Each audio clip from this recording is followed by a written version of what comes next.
오늘은 좀 세속적인 인사를 해볼 거예요. 큰 소리로 옆 사람 축복합시다. 당신은 큰 부자가 될 것입니다.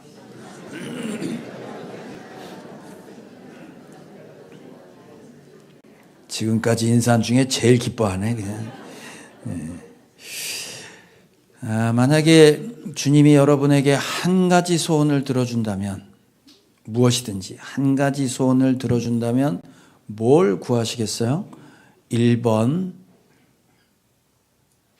잠깐만, 어제 결혼식하고 인사를 안 했구나. 잠깐 나올래요?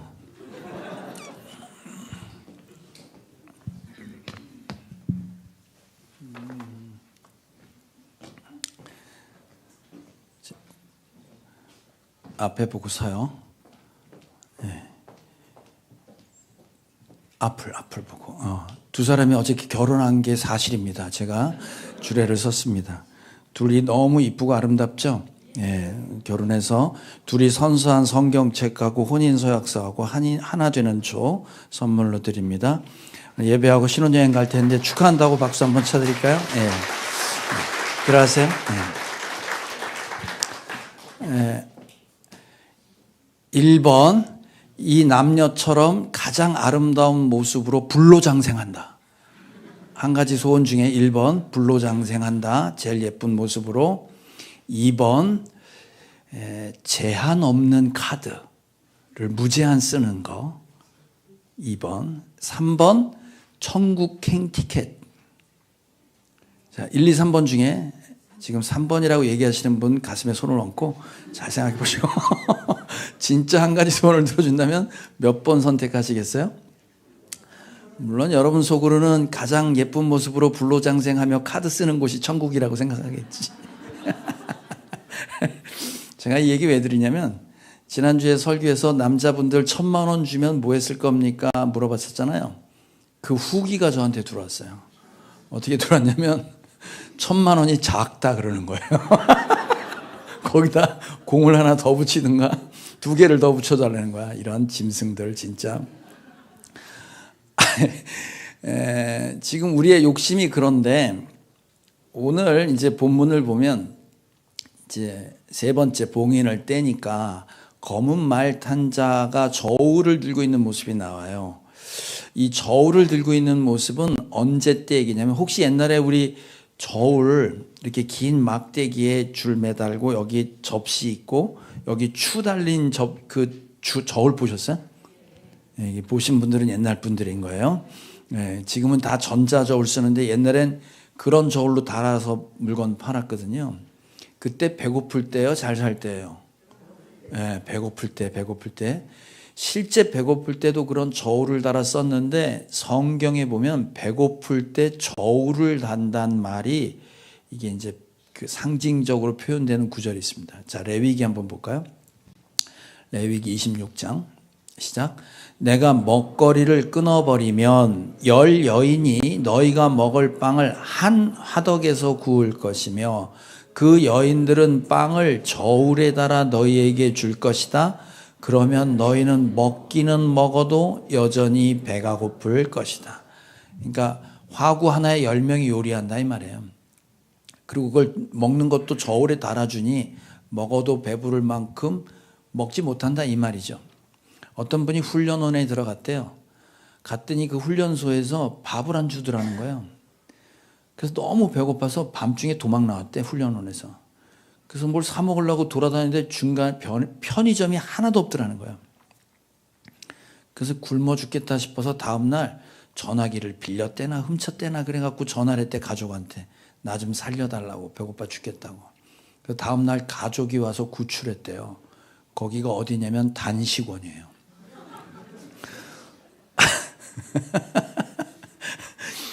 제가 이 얘기 왜 하냐면, 요새 배고파서 굶어 죽는 사람 주변에 보기 쉽지 않죠. 우리나라엔 거의 없을 겁니다. 오늘 얘기는 배고픈 이야기예요. 근데 우리가 실제 배고픈 사람들은 금식하기 전엔 배고픈 사람 별로 만날 수가 없기 때문에 공감은 별로 안 가겠지만, 성경의 말씀에 기근이 온다 그래요. 예수님 말씀에도 마지막 때가 되면 전쟁이 일어나고 기근이 오고 전염병이 돌고 지진이 난다 그랬잖아요. 지금 그래서 마지막 때 이제 그 기근, 배고픈 이야기가 나옵니다. 배고파서 굶어 죽는 이야기는 우리는 실감이 안 나지만 실제 배고픈 이야기는 제가 20, 30년 전, 20 몇 년 전이지. 저기 북한 사람들 300만 명 굶어 죽을 때 제가 한번 얘기했잖아요. 압록강, 두만강변을 쫙 여행을 했다고. 그때 봤던 게 중국의 옥수수는 제 키만한데 북한의 옥수수는 30cm밖에 안 됐어요. 제가 그때 왜 북한 사람들이 게을러서 굶어 죽나 했는데 아니었어요. 왜냐하면 그 국경을 따라서 산이란 산, 절벽, 몽땅 다 김정은이가 밭을 만들었었어요. 전부 밭이었어요. 그러니까 뭘 먹이려고 애쓴 건 분명해요. 여러분, 사람이 굶어 죽는 건 말이죠. 죽는 데는 별짓 다 하지 뭔 못하겠어요. 왜 3일 굶으면 담 넘는다는 얘기 있잖아요. 아니, 내 가족이 굶어 죽는데 어떻게 가만히 있냐고요. 근데 300만 명이 죽었다는 얘기는요, 진짜 먹을 게 없었던 거예요. 네. 자, 그런 상황이 온다는 거예요. 자, 그러면서 저울에 달았는데 저울에 단 그 다음 구절을 보면 뭐라고 되어 있냐면 하루 품삯이 밀 한 대, 그리고 하루 품삯이 보리 석 대, 이렇게 얘기해요. 되박 혹시 아세요? 옛날에 쌀 같은 거 이렇게 이게 네모난 상자에다가 담아주는 거. 싹 자르면 얄짤 없는 거고, 반쯤 탁 훑으면 이만큼 여유 주는 거고, 하나도 안 되면 푹 담아서 기억나세요? 그러니까 하루 품삯이 한 대인데, 이제 원어를 보면 하루 품삯이랬던 게 이제 데나리온이란 단어예요. 화폐 단위. 한 데나리온에 한 되로 번역했는데 이게 이제 코이닉스라고 약 1리터 되는 부피입니다. 그러니까 하루 품삯 한 데나리온에 보리 한 대, 밀 한 대, 보리 석 대예요. 근데 실제 그 당시 통상되는 가격의 수준은 어느 정도였냐면 하루 품삯이면 밀이 석 대, 그 다음에 보리는 16배, 그러니까 3에 16배면 몇 푸대냐 도대체? 몇 대냐? 3, 6, 18, 3 이런 사람 한 50푸대 되겠지. 48이 되겠지. 그러니까 원래는 보리는 그렇게 한 50대 정도로 주어야 되는데 석 대밖에 안 주는 거예요. 그럼 밀 한 대면 하루 한 사람이 먹을 양이래요, 그 당시에. 보리 석 대면 작은 3인 가족이 하루 먹을 양이라는 거예요. 그러니까 하루 죽으라고 벌어서 자기 밥밖에 못 먹는 거예요. 그러니까 나머지 뭐 할 수 있는 게 아니지. 이게 이제 현실감이 없으니까 도대체 어떤 말이냐면 지금 우리 교회 쌀이 20kg 한 6만 원 주고 사요. 그게 16배 오르면 한 20kg 하나에 100만 원씩 팔았다는 얘기예요. 무슨 얘기인지 몰라요? 그러면 여러분 쌀 사 먹기 쉬워요? 어려워요? 어려워요. 여러분 설렁탕 한 그릇에 2, 30만 원씩 팔았다는 거예요. 이래도 감이 안 오지? 그럼 거꾸로 월급은 그대로인데 물가가 올랐으면, 거꾸로 얘기하면 물가는 그대로인데 봉급이 낮아졌다고 볼 수 있죠. 그럼 봉급이 예를 들어 16분의 1로 줄었다고 쳐봐요. 그럼 100만 원 받았던 사람이 얼마 받냐면 6만 원 받은 거예요. 그럼 300만 원 받은 사람은 얼마 받은 거야? 도대체 산수가 안 되는 건 18만 원 받은 거잖아요. 300만 원 받으면 300만 원 월급 받은 사람이 18만 원 떨렁 주고 한 달 살아. 그러면 살 수 있어요, 없어요? 없잖아요. 그렇다고 여러분 굶어 죽는다는 생각은 안 할 거 아니야.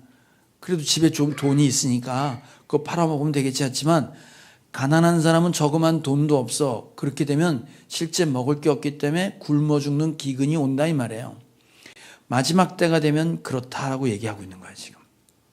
자, 그럼 여기 마지막 때라고 하는 말세라는 말이 있는데, 이 말세라는 말을 쓸 땐 두 가지 의미를 같이 얘기한다 그랬어요. 하나는 일정 기간, 말세라는 기간이 있고, 말일이라고 나와요. last day.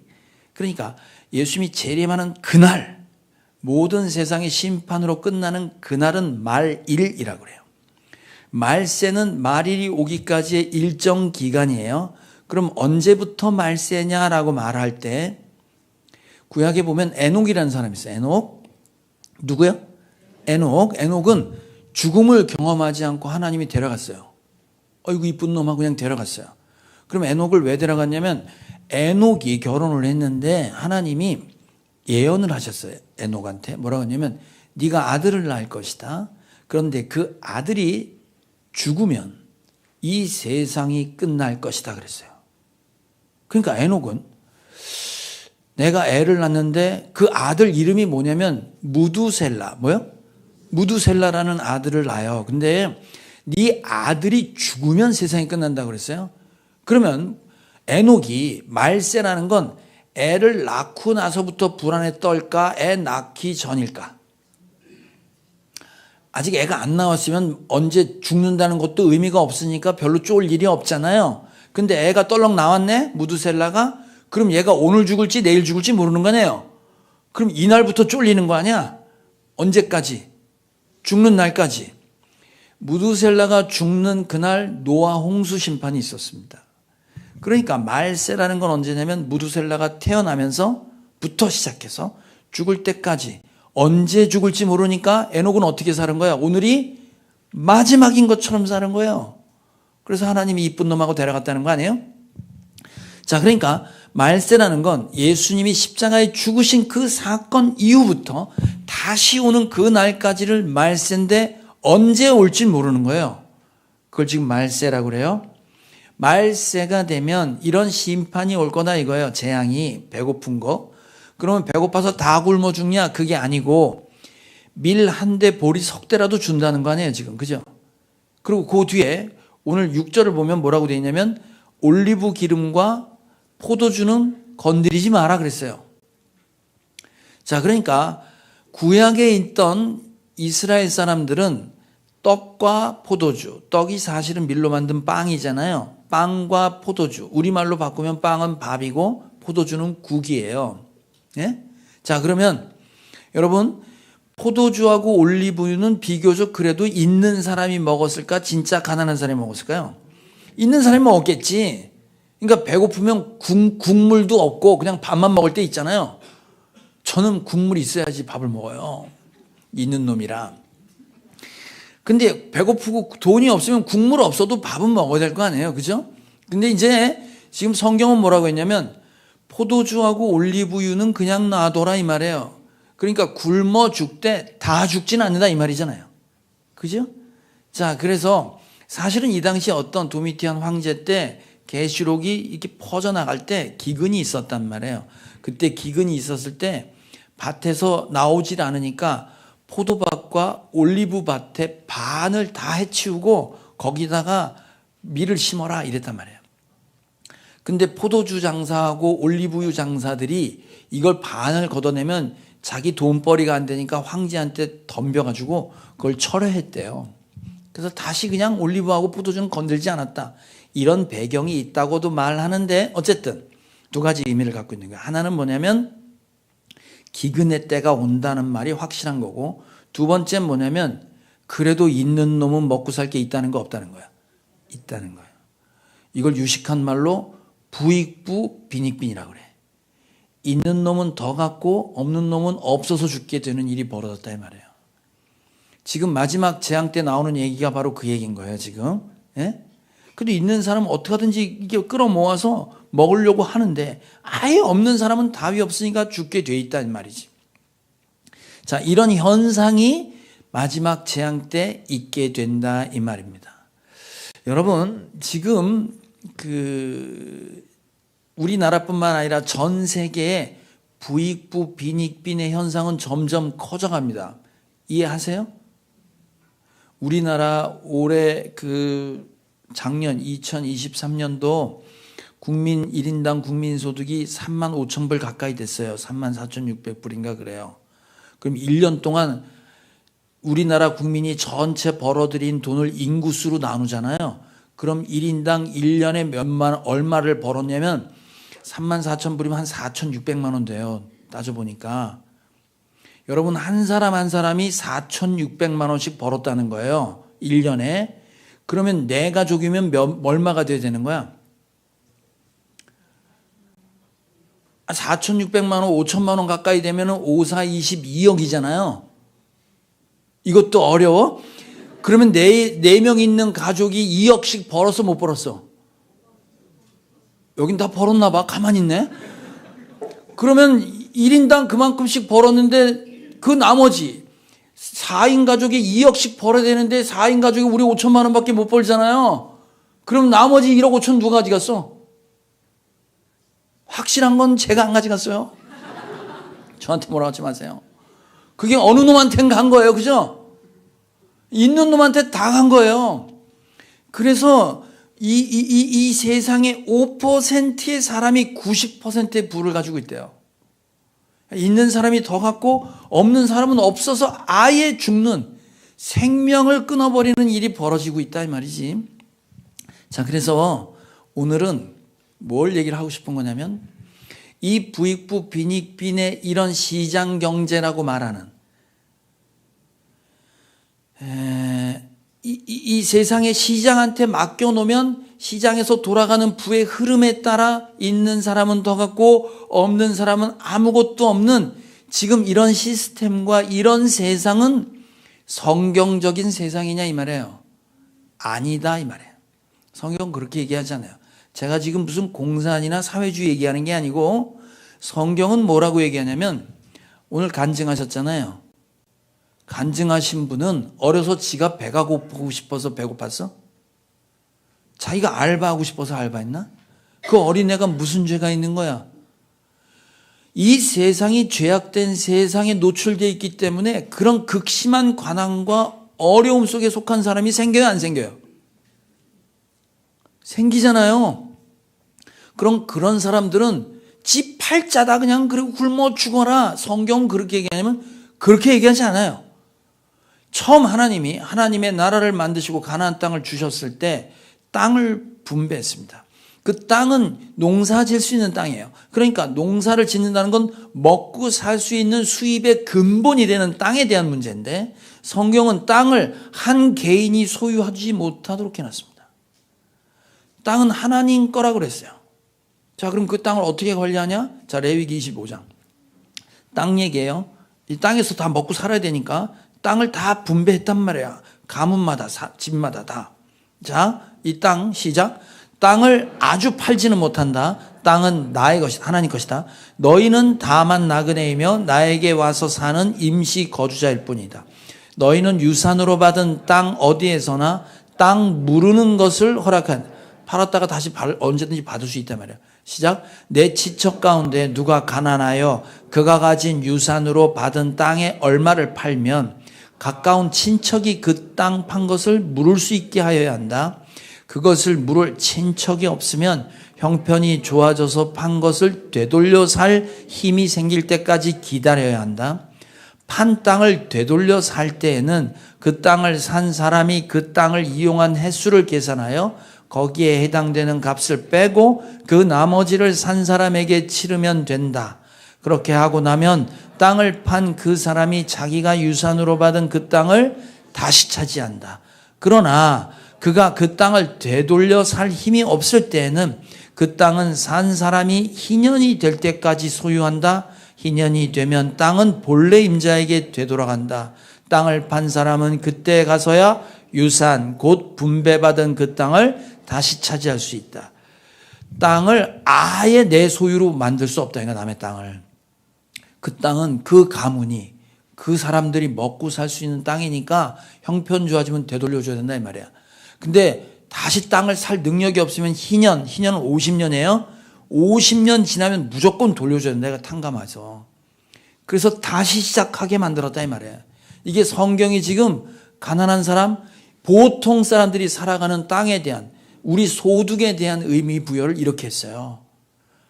만약에 땅을 아무나 개인이 소유하고 계속 살 수 있고 팔 수 있다면 부동산 계속 땅 가진 사람이 돈 갖고 사고 전부 지 땅 만들고 다 그지 되는 거예요. 아시겠어요? 이걸 법으로 막았어요. 이게 성경의 얘기예요. 그러면 땅 얘기고 땅 얘기가 아니라 실제 살면서 개인의 형편과 처지와 상황에 따라 가난하고 어려운 사람이 생기죠. 그 가난하고 어려운 사람이 우리 주변에 생기면 그 사람들을 어떻게 하라라고 아예 법으로 정해놨어요. 하나님이. 자, 레위기 25장 이어서 한번 보시죠. 35절부터 시작.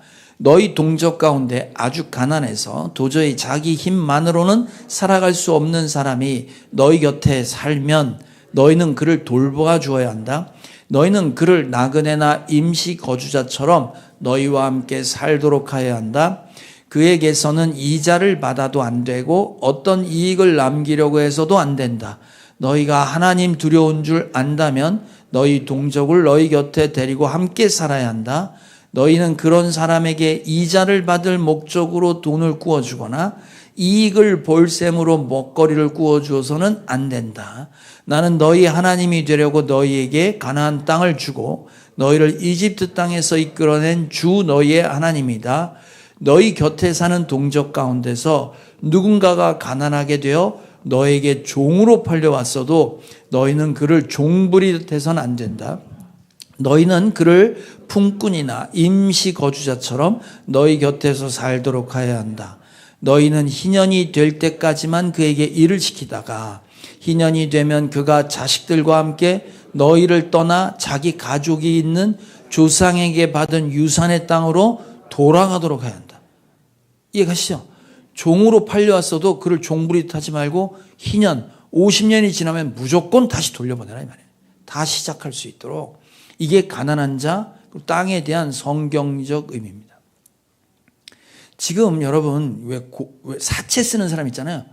막 법정으로 지금 20몇 %인데 막 50% 엄청난 이자를 띄어서 그 급전을 빌리는 사람은 부자일까 가난한 사람입니까?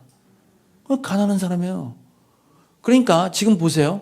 성경의 땅과 그다음에 가난한 자에 대한 규정이 지금 돌아가고 있는 세상과 전혀 달라요. 그죠? 다르다니까요. 뿐만 아니라 이 세상에는 나를 지켜줄 사람이 없는 사람이 있는 거예요. 하나님이 이 세상에 하나님의 마음을 주는 세 가지 종류의 사람들이 있었다고 그랬어요. 고아와 과부와 나그네예요. 이 사람들은 어떤 특징이 있냐면 고아는 아버지 엄마가 없잖아. 자기를 돌봐줄 배우 세력이 없는 거지. 과부는 남편이 없잖아요. 자기를 봐줄 사람이 없는 거예요. 나그네, 외국인, 나라가 없는 거예요. 그러니까 어디 부빌 데가 없는 사람들인 거지. 이 사람들은 이 세상이 타락하면서 반드시 존재하게 돼 있어요. 누군가의 욕심으로 뺏게 되면 없어지는 거고 누군가 전쟁을 일으키면 누군가 고아가 되는 거고 종으로 팔려가는 거예요. 이런 사람들이 늘 있다고. 근데 이런 사람들은 우리 주변에 항상 있는데 이 사람들에 대해서 우리가 보통 사람들이 지켜야 될 규정을 또 만들어놨어요. 이 사람들 늘 생각하고 살으라고. 자, 신명기 24장 시작. 당신들이 밭에서 곡식을 거둘 때 곡식 한 묶음을 잊어버리고 왔거든 그것을 가지러 되돌아가지 마십시오. 그것은 외국 사람과 고아와 과부에게 돌아갈 몫입니다. 그래야만 주 당신들의 하나님이 당신들이 하는 모든 일에 복을 내려주실 것입니다. 당신들은 올리브나무 열매를 딴 뒤에 그 가지를 다시 살피지 마십시오. 그 남은 것은 외국 사람과 고아와 과부의 것입니다. 당신들은 포도를 딸 때에도 따고 난 뒤에 남은 것을 다시 따지 마십시오. 그 남은 것은 외국 사람과 고아와 과부의 것입니다. 당신들은 이집트 땅에서 종살이 하던 때를 기억하십시오. 내가 당신들에게 이런 명령을 하는 까닭도 바로 여기 있습니다. 자, 그러니까 보세요. 땅을 다 갖고 있었단 말이에요. 뭘 심었잖아요. 거둘 때 다 거두지 말라는 거예요. 남겨두라는 거예요. 여기엔 힘없고 배고픈 사람들이 있기 때문에 그 사람 목을 먹수로 다 걷지 마라 이거야. 과일을 딸 때도 다 따지 마라 이거야. 따고 난 다음에 또 따서 다 조사해서 다 훑지 마라 이 말이에요. 그건 과부와 고아 외국인을 위해서 항상 남겨놔라가 법으로 정해놓은 거예요. 여러분 먹고 살만합니까 요새? 옆 사람한테 물어볼래요? 요새 먹고 살만하세요? 하고 물어보세요. 뭐 어떻게 되나? 여러분 지금까지 살면서 내가 먹고 살만하다라고 할 때가 있었어 없었어? 없지. 지금도 여전히 먹고 살만하지 않아요. 여러분 옛날에 단칸방 살 때랑 지금 아파트에 들어가 살고 있는데 송도에 들어가 살고 있는데도 먹고 살만하지 않아요. 애들마다 방 하나씩 다 줘도 먹고 살만하지 않아. 이젠 방마다 거실 하나 둬야 되잖아. 여전히 배고픈 거예요. 여전히 배고파. 1,000만 원 있으면 어떡할 거니까 공짜 2개 붙여달래잖아요, 지금. 자, 그래서 하나님께서는 우리의 먹고 살만한 사람이라고는 부자에게 준 얘기가 아니야. 이건 보통 사람에게, 일반적인 사람한테 했던 명령이에요. 노블레스 오블리주라고 들어봤죠? 예, 그게 이제 프랑스 말이래요. 귀족들에게 주는 의무가 있는 거야. 근데 이제 부자들에게 주는 의무지. 부자는 돈을 많이 벌었으니까 사회에 기부해라 이 말이에요. 자, 이게 어디서 나온 얘기냐면 부자한테 한 얘기가 아니라 성경은 보통 먹고 사는 사람, 우리 보통 사람에게 명령한 거예요. 하도 안 지키니까 하나님께서 아예 가난한 자를 위하여 네 수익의 몇 퍼센트를 떼어라라고 얘기했어요. 자, 11조 얘기예요. 자, 신명기 26장. 새 해마다 11조를 드리는 해가 되면 당신들은 당신들의 모든 소출에서 열의 하나를 따로 떼어서 그것을 레위 사람과 외국 사람과 고아와 과부에게 나누어 주고 그들이 당신들이 사는 성 안에서 마음껏 먹게 하십시오. 그렇게 할 때 당신들은 하나님께 이렇게 아뢰십시오. 우리는 주님께서 우리에게 명하신 대로 우리 집에서 성물을 내어 레위 사람과 외국 사람과 고아와 과부에게 다 나누어 주어서 주님의 명령을 잊지 않고 어김없이 다 실행하였습니다. 자, 이게 11조 지금 하시는 분이 계시고 안 하시는 분이 계신데, 자, 11조 할 때 자기 수입의 10분의 1을 드리잖아요. 11조의 개념은 저 생명에서 한번 오면 배워요. 그런데 3년째 되는 해, 매년 11조 드리잖아. 농사 지면 1년 수확을 거둬서 11조를 드렸단 말이에요. 그런데 3년째 되는 해는 11조도 드리지만 또 10분의 1을 따로 구별해서 그걸 가난한 자에게 나눠주나 이거예요. 그러니까 구약의 성경대로 헌금을 하라고 하면 11조뿐만 아니라 가난하고 과부와 고아, 가난한 자를 위해서 3년마다 10의 1을 드려라 이 말이에요. 그럼 3년마다 10의 1을 드리는 건 자기 수입의 10%를 따로 띄란 얘기지. 그러면 그 3년이 아니라 매년 나누면 몇 퍼센트 될까? 됐어요. 3.3% 되겠지. 10을 3으로 나누면 3.33 어떻게 될 거 아니야. 그러면 100만 원 버는 사람이 3.3% 띄면 얼마를 띄란 얘기예요? 300만 원? 100만 원 버는 사람의 3.3%면 33,300원이에요. 그러니까 300만 원 버는 사람은 얼마를 띄라는 거예요? 그지? 여긴 그래도 사람들이 여유가 있구나. 일부 때는 99,900원을 띄네. 아우, 지사에서는 진짜 10만 원, 300만 원 버는 사람은 얼마? 10만 원을 띄어서 가난한 자에게 주어라. 이게 매달 하는 얘기, 매달. 예? 이게 성경이 가난하고 과부되고 고아된 기근을 만든 사람들을 위한 하나님께서 있는 자에게 주신 명령이었습니다. 그러면 과연 우리가 지금 그러고 사냐 이거지. 그러고 사냐 이거. 그렇게 물으면 여러분이 그렇게 대답해요. 배고픈 사람이 없어요, 우리 주변엔. 그래서 먹일 사람도 없고 찾을 사람도 없어요. 그럴 수 있는데 여러분, 이 세상엔 놀랍게도 배고픈 사람들이 엄청 많아요. 맞아요, 안 맞아요? 엄청 많아요. 자, 지도 하나 볼까요? 지도 좀 한번 보여주실래요? 자, 이 지도 보이세요? 자, 지도 보이면 대충 한국이 어디 있는지는 아시죠? 설명해 드려야 되나? 한국 여기 조그맣게 무슨 색으로 되어 있어요, 한국은? 파란색이지. 자, 저기 진한 파란색, 한국 진한 파란색이에요. 진한 파란색은 어느 나라냐면 국민 1년간 소득이 25,000불 이상 되는 나라예요. 25,000불 이상 되는 나라. 그러니까 뭐 한 3천만 원 이상 되는 거지. 연소득이. 미국이 8만 불인가 그래요. 우리나라 35,000불인데. 그러면 미국 저 아메리카도 새파란색이잖아. 아시죠 지금 뭔지? 그 다음에 한국, 일본도 새파란색이잖아요. 제일 잘 사는 나라에 들어가는 거예요 우리가 지금. 예? 그 다음 하늘색으로 되어 있는 거, 파란색 말고 좀 엷은 하늘색으로 되어 있는 게 그게 10,000불에서 25,000불 사이. 1년에 1,300만 원에서 3,000만 원 버는 나라가 엷은 파란색이에요. 그 다음 무슨 색이 있어요? 주황색이 있죠. 주황색은 뭐냐면 주황색이 25,000불에서 10,000불? 2,500불이구나. 2,500불에서 10,000불. 1년에 300만 원에서 얼마야? 1,300만 원. 10,000불이니까 1,300만 원 버는. 1년에 300만 원밖에 못 버는 나라가 주황색인 거예요. 그 다음 짙은 주황색 있지? 짙은 주황색은 500불에서 2,000불이에요. 1년에 500불이니까 60만 원 정도밖에 안 되는 거지. 1년에 한 사람 60만 원밖에 못 버는 나라가 짙은 주황색. 새빨간색 있잖아요. 저기 뭐 수단, 저기 시에라리온, 아프리카 세 개가 있는데 거기 500불 이하인 거예요. 1년에 60만 원을 못 버는 나라인 거예요.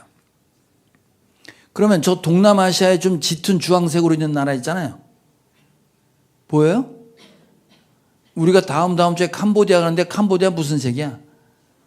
짙은 주황색이잖아요. 그죠? 거기 1,800불밖에 안 돼요. 1년 소득이.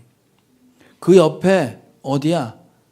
라오스, 버마를 뭐라고 그러지? 미얀마인가?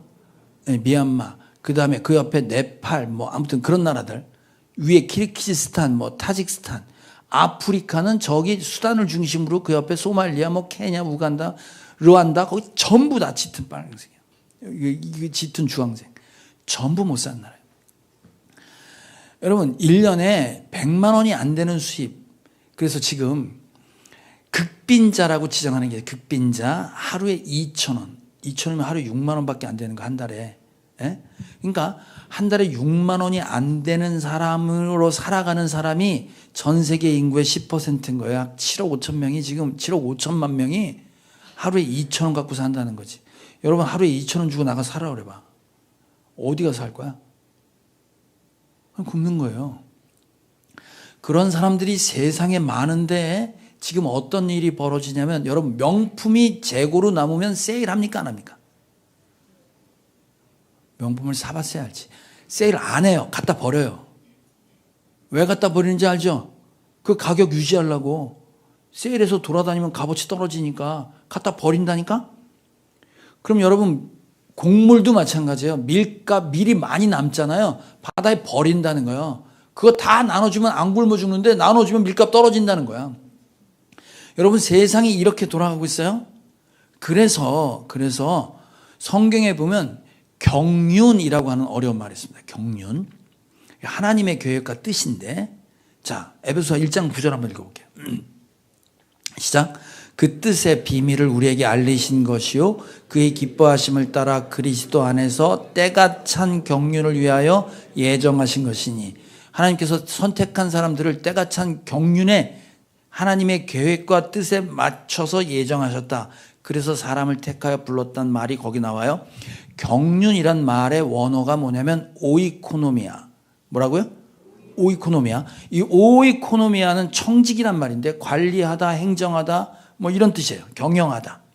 그러니까 하나님의 경영, 하나님의 경륜이란 말 속에 오이코노미아에서 발생된 말이 이코노미라는 말이에요. 경제란 말이 거기서 나왔어요. 그러니까 이 세상을 경영하고 관리하는 건 이 세상에 배고프고 어려운 사람들을 그것들을 인정하고 그걸 배려하는 세상의 경영이 하나님의 경영이에요. 그런데 지금 이 세상을 보면 하나님의 뜻과는 전혀 거리가 먼. 없는 사람은 점점 힘들어 굶어 죽는 일이 벌어지고 남는 사람은 다 갖다 버리는 거죠. 자, 이게 지금 성경이 말하고 있는 말세가 됐을 때 기근이 벌어지는 이 일에 대한 현상입니다. 뿌익부 빈익분인 거예요. 우리는 어떻게 살아요 지금? 우린 지금 어느 나라에 살아요? 아까 보니까 지도에 보니까 겁나 잘 살아요. 자, 아까 지금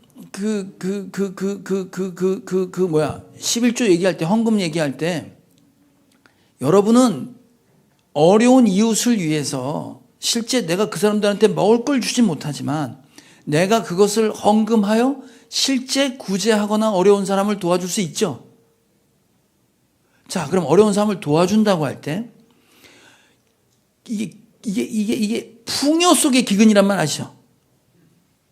아니, 먹을 건 있어. 포도주하고 올리브유가 있다니까? 근데 굶어 죽는 사람은 굶어 죽는 거예요. 그런데 성경은 단지 실제 먹을 게 없는 것, 먹고 마시는 것을 성경은 늘 어디다 갖다 비유했냐면, 주님이 이 땅에 오셨을 때 너희가 옛날에 하늘에서 만나를 먹고도 죽었지, 나는 하늘에서 내려온 밥이야, 떡이야, 빵이야. 나를 먹는 자는 줄이지도 않고 목마르지 않을 거라 그랬어요. 그러면서 늘 말씀하셨던 게 뭐냐면, 우리가 진짜 너희가 배고픈 건 먹을 게 없어서 배고픈 게 아니다, 이렇게 얘기해요. 하나님의 말씀이 없으니까 굶어 죽는 사람이 생긴다는 거예요. 이해 가세요? 자, 그래서 성경에 보면 아모스 선지자를 통해 하나님이 이렇게 말씀하세요. 아모스 8장 시작.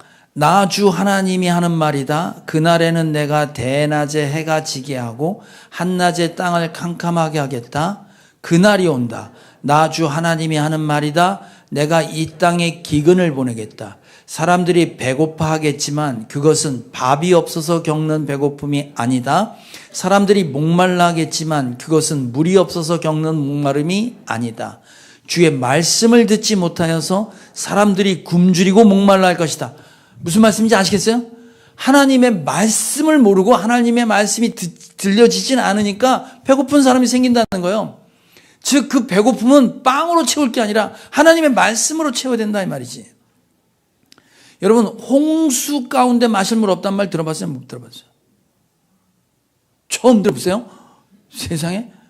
아니, 홍수가 나면 마실 물이 왜 없을까? 그치? 다 흙탕물이야. 홍수를 겪어보진 않았구나. 지금 홍수가 나도 수돗물 틀면 물이 나오니까 괜찮은데, 옛날에는 홍수 나면 깨끗한 물이 없는데 다 물천지인데 마실 물이 없었던 것처럼, 지금 여러분이 살고 있는 이 시대가 말씀의 홍수 속에 살아요. 기독교 역사상 이렇게 많은 말씀과 이렇게 좋은 말씀이 아무 때나 시도 때도 없이 들을 수 있는 시대가 없었습니다. 맞아요? 안 맞아요? 모르세요? 그럼 유튜브 틀면 어마어마한 설교, 목사님들 설교 다 나와요. 주제별로, 시리즈별로 다 나와요. 맞아요? 안 맞아요? 근데 그 중에 들리는 말씀이 있냐 이 말이에요, 지금. 없지. 물론 여러분은 내가 들을 말씀이 없다고 할 땐 설교자를 욕하겠지. 물론 저도 이해하고 인정합니다. 근데 여러분이 듣고 싶은 말씀은 뭐냐면, 어떤 말씀 듣고 싶으냐면, 일단 재밌고 짧고 쉽고, 그 말씀을 들으면 치유도 되고 힘도 되고 능력도 나고 그 권능도 받고 복도 받고 영생하며, 이게 되냐고. 이게 말씀을 도대체. 여러분, 예수님이 와서 설교도 시험 들을 거야. 내가 확실해. 내가 설교를 해보니까 예수님이 오셔서 직접 설교해도 여러분들 다 저걸 설교라고 하냐 그럴 거란 말이야. 물론 설교자가, 말씀을 준비하는 자가 진리의 말씀만을 뽑아 하나님의 말씀 그대로를 전해야 될 책임은 있습니다. 노력하고 있습니다. 그러나 꼭 전하는 자의 책임만 있는 건 아니다 이거예요. 여러분이 들을 때 듣고 싶은 얘기만 듣는 거야. 제가 지난주에 설교할 때 누가 더 돌대가리인가 영상 들었지? 그거 틀고 난 다음에 내가 그거 해석을 했더니 1부, 2부 때 여러분이 대놓고 우셨어요. 난 그게 말씀이 가슴을 후벼 패서 우는 줄 알았어. 나중에 물어보니까 고향에 부모님 생각나서 울었다는 거야. 감사하지. 감사해요. 물론 설교 듣고 예화만 남는 것도 감사해요. 제가 감사해. 제가 이제 우리 목장 매주 하잖아요. 말씀 요약하고 한 줄 요약하거든. 우리 각자 들은 은혜 얘기하려면 전부 예화밖에 생각이 안 나. 아니, 감사하다니까요. 감사해. 그러나 여러분, 성경은 재밌고 좋은 얘기, 힘되는 얘기만이 설교라고 얘기하지 않아요. 하나님의 말씀은 이렇다라고 했습니다. 그러니까 여러분이 듣는 태도도 이렇게 들어야 목마름이 없고 배고픔이 없는 거예요. 자, 히브리서 4장 시작. 하나님의 말씀은 살아있고 힘이 있어서 어떤 양날 칼보다도 더 날카롭습니다. 그래서 사람 속을 꿰뚫어 혼과 영을 갈라내고 관절과 골수를 갈라놓기까지 하며 마음에 품은 생각과 의도를 밝혀냅니다. 하나님 말씀을 들으면 그 말씀 앞에 내가 다 까발려진다 이 말이에요. 내가 얼마나 쓰레기고 내가 얼마나 큰 죄를 갖고 있는지 말씀 앞에 서면 그렇게 된다 이 말이야. 근데 그 말씀이 늘 재밌고 좋기만 할 수 있냐 말이에요. 아니잖아요. 그 말씀 앞에 서면 자신의 모습이 드러나, 거룩한 하나님 말씀 앞에 내 모습이 드러나, 하나님 내가 어떻게 해야 되겠습니까 하고 엎어주는 거예요. 그게 말씀이에요. 그래서 구약 내내 얘기했던 게 하나님이 원하시는 예배, 하나님이 진짜 원하시는 제사와 예배는 잘 꾸며지고 잘하고 시스템 좋은 그런 예배가 아니다. 상한 심령이다 이런 말 들어봤어요? 주님이 원하시는 제사는 상한 심령이다. 옛날 개역 개정판은 그렇게 되어 있는데 새 번역에는 이렇게 번역해놨어요. 자, 시편 51편 시작. 하나님께서 바라시는 제사는 깨어진 마음입니다.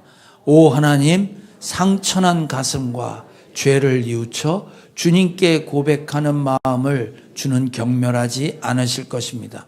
깨진 마음이 뭐라고 뒤에 설명해 놨잖아요. 상처난 가슴과 죄를 뉘우쳐 하나님께 고백하는 거예요. 하나님 내가 어떻게 하면 좋겠습니까? 그래서 여러분 말씀 들을 때 어떻게 들으셔야 잘 들으시는 거냐면 말씀 앞에 나를 보니 나한테는 답이 없구나. 그래서 나한테 필요한 건 모델이나 모범을 찾는 게 아니라 여기서 건져낼 방법이 없고 빠져나갈 길이 없으니 나한테는 구원자가 필요합니다. 이 말이에요. 주여 나를 이 죄악 가운데 건져내 주십시오. 내가 어떻게 하면 좋겠습니까? 그게 듣는 저와 여러분의 태도입니다.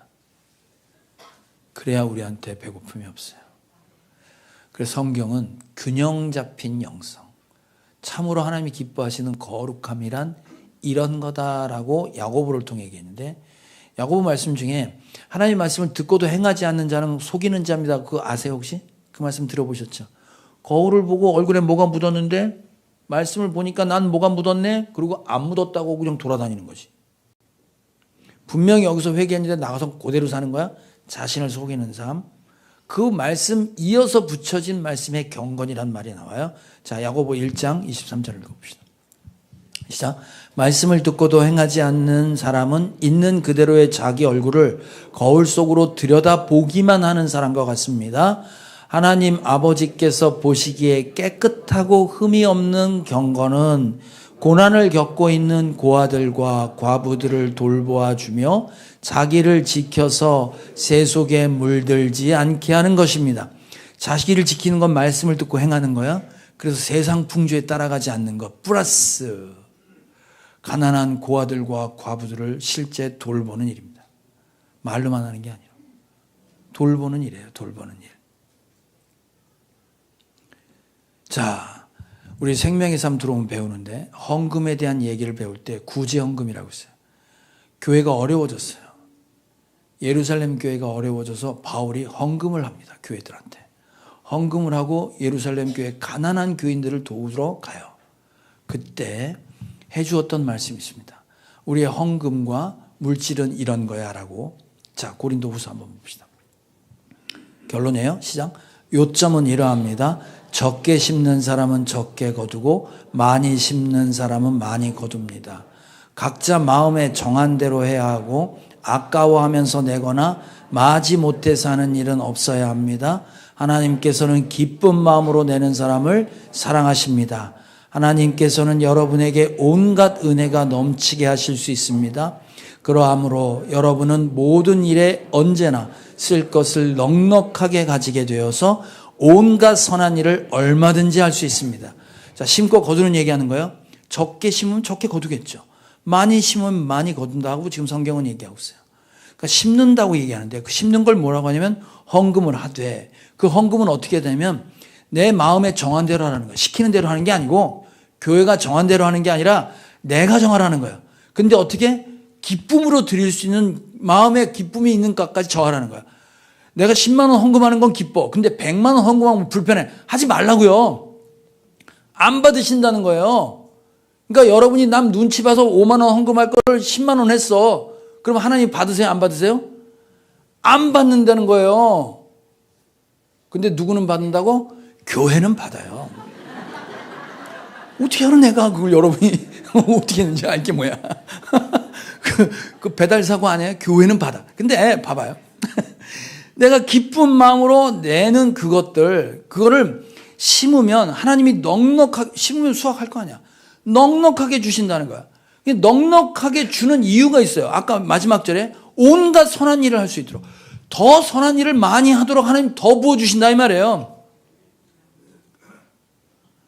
제가 지금 여러분들한테 구제 헌금 좀 해라 이 얘기 대놓고 하는 거예요. 지금 대놓고 하는 거예요. 아멘이지. 여러분 제가요 우리 작년 예산 3천만 원 빵꾸 났습니다. 들으셨죠? 공동회의 때. 가만히 생각해 봤어요. 왜 빵꾸 난지 아십니까?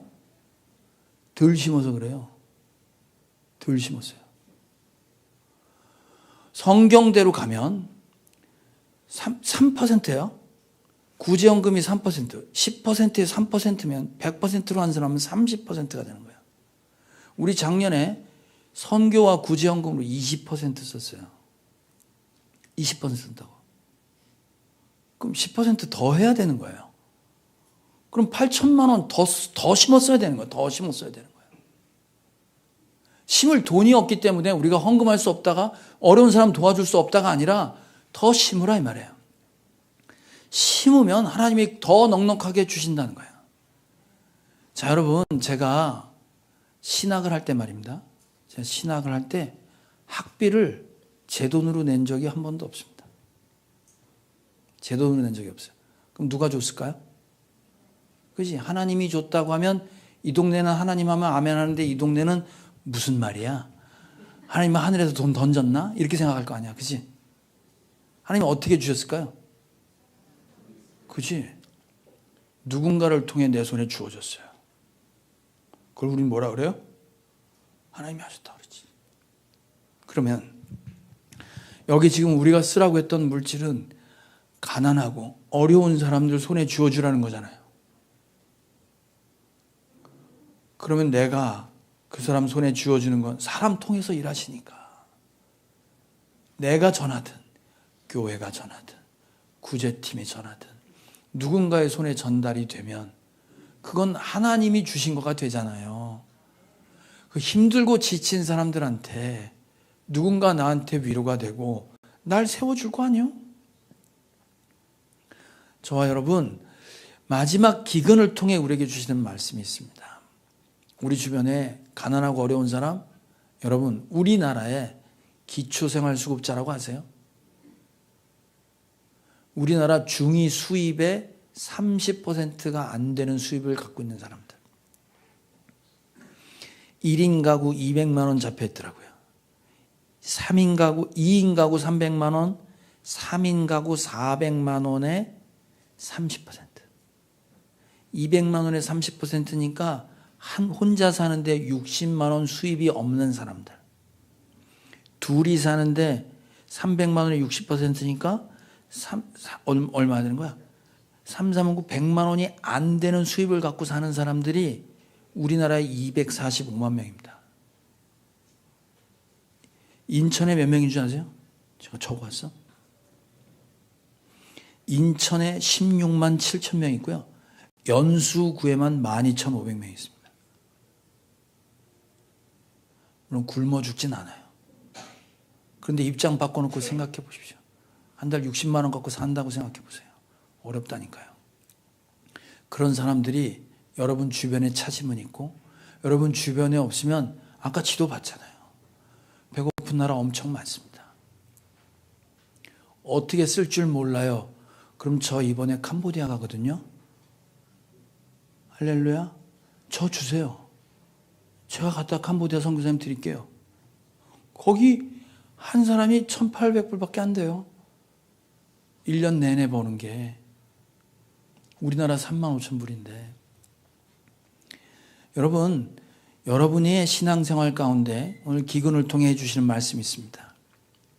말씀을 듣되 구원자 나를 상한 심령으로 드리는 마음으로 말씀을 듣고 또 하나 내 주변의 이웃들에게 주님의 사랑을 전달하는 축복의 통로로 여러분이 쓰임받아서 더 쓸 걸 풍성히 주는 진짜 큰 부자 되시길 주님의 이름으로 축복합니다.